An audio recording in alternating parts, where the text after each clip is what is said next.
Hello, everyone. This is Dr. Nyla, and welcome to a quick overview of week number 7.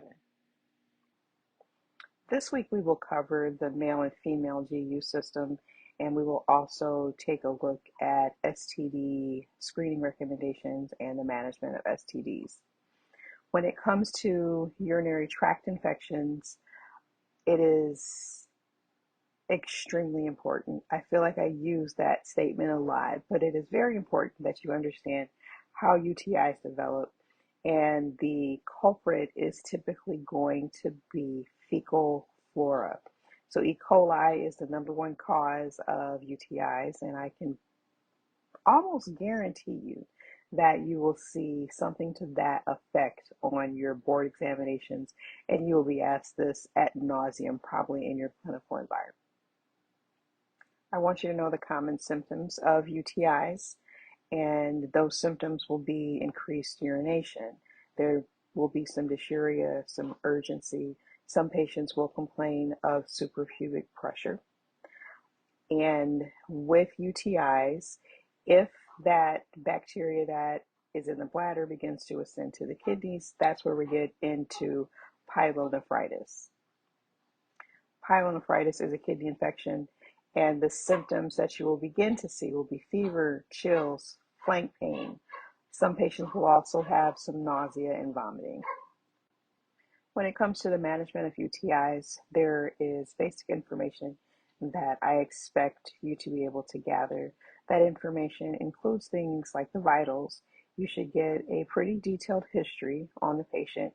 Things that you should be concerned about is whether or not this patient has recurrent UTIs, if they have traveled to or if they live in an area where there is resistance to certain antibiotics. That is very important.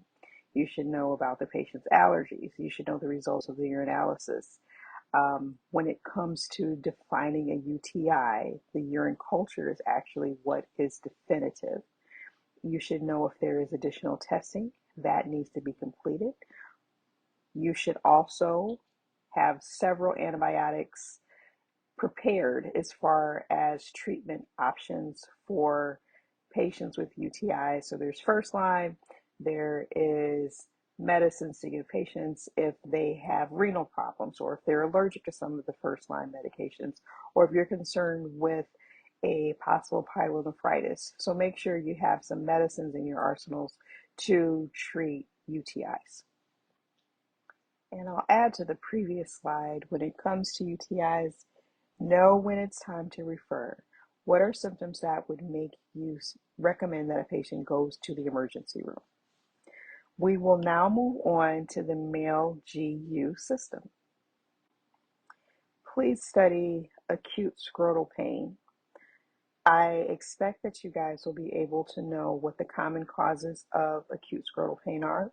And always remember that common things occur commonly. So don't dig too much for zebras when it comes to testing, but in clinical practice, you should always have some zebras in the back of your mind. For testing and like board examination purposes, be sure that you are able to differentiate between a testicular torsion, for instance, or a possible epididymitis.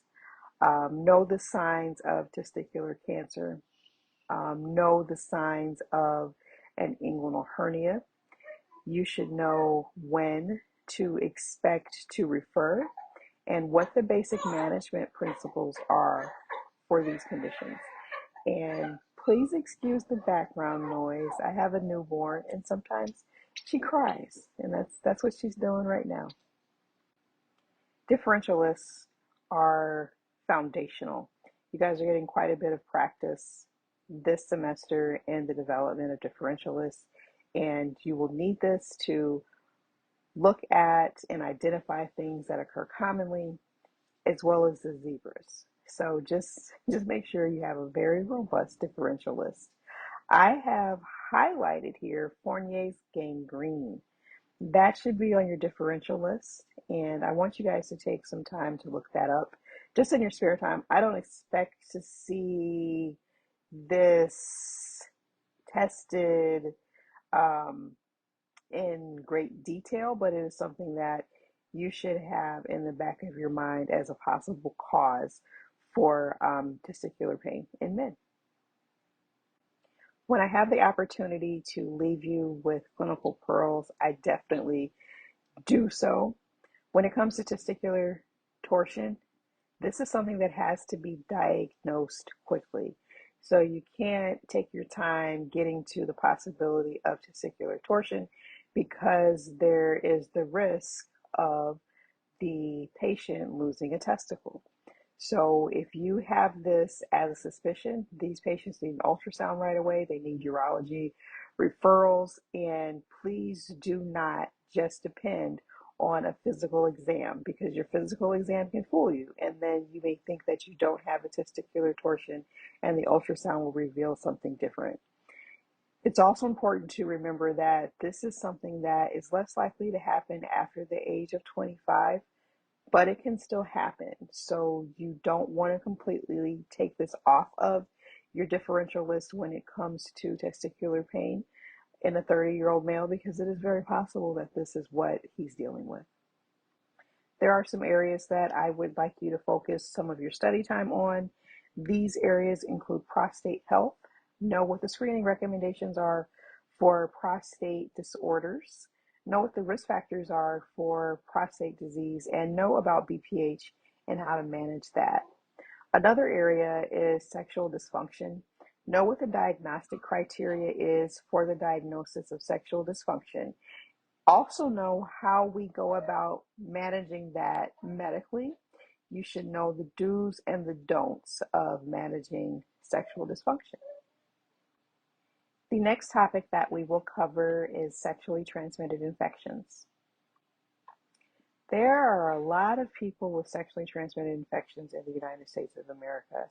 As you can see from this infographic, 1 in 5 people in the US have STDs, and this is something that occurs pretty commonly, and remember, common things occur commonly. So I want to make sure that you guys have a basic understanding of STDs, know what the screening recommendations are, and how to manage them. I recommend that you pause here to take a look at the current screening recommendations. I do believe that I will include this with your supplemental learning, but just in case I don't, just pause, take a screenshot. But this is information that's pretty readily available, but you should have an idea of what the screening recommendations are for age group and also based on risk factors. So there are certain groups, such as men who have sex with men or sex workers, who have some increased screening recommendations. These are the current STD treatment recommendations for some of the more commonly occurring STDs, such as chlamydia, gonorrhea, trich, and syphilis. And these are the guideline recommendations for 2023. I plan to keep this lecture up and reuse this for at least a year, so perhaps something may change. So I do want to make sure that I put that out there, but this is what the current recommendations are for STD management. And I do believe that I will also include this with your supplemental learning for this week. Here's some additional information that I would like you guys to focus on and at least review during your study time. Please note that Std resistance is becoming a thing. It's really a thing. And specifically in the area of gonorrhea, there is some resources that will tell you that in our lifetime, they expect that gonorrhea will become resistant to treatment. So that's something to just kind of keep in the back of your mind. We have other emerging frequency, I guess, of STDs, such as in genitalium. We, in some areas, have seen increase in syphilis.